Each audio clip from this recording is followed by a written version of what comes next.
बाटे बढ़ल बाकी लोई की बपियावा दिनु रात सुता तानी लेके तकियावा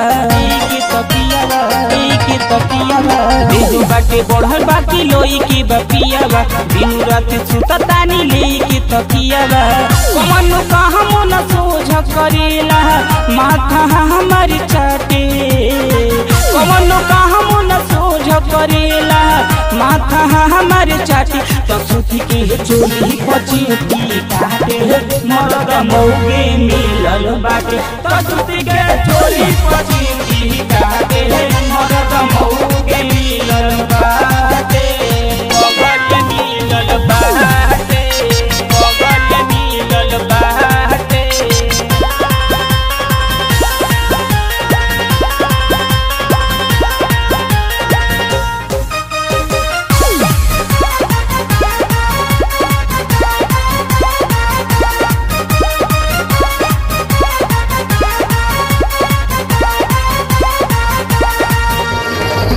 चारू ओर चिचोही देला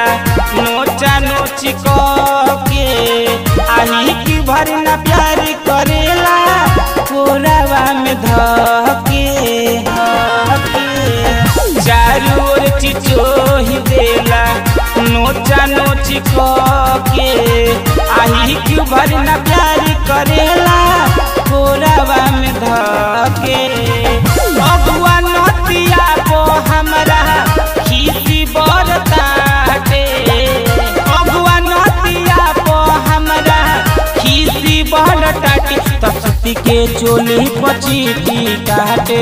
मरद मौगे मिलल बाटे तपती के चोली पचीटी काटे मरद मौगे मिलल बाटे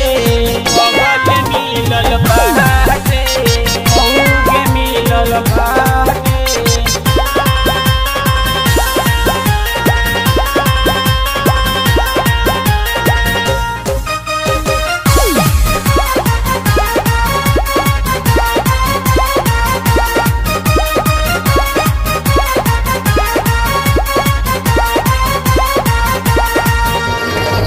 दीपक दीवाना देवरा सटेला नजरी बानी परेशानी सखी अब कहम करी अनिल अनमोल देवरा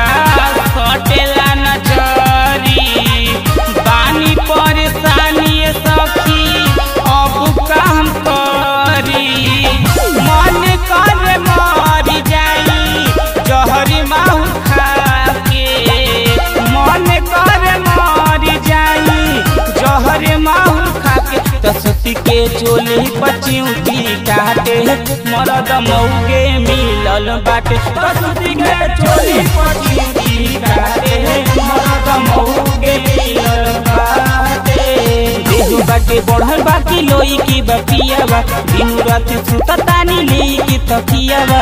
कमन कहाँ मन सोझ करेला माथा हमारी चाटे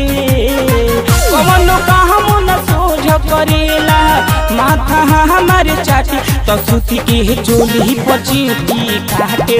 मरद मौगे मिलल बाटे तो सुती के चोली पचीटी काटे मरद मौगे मिलल बाटे।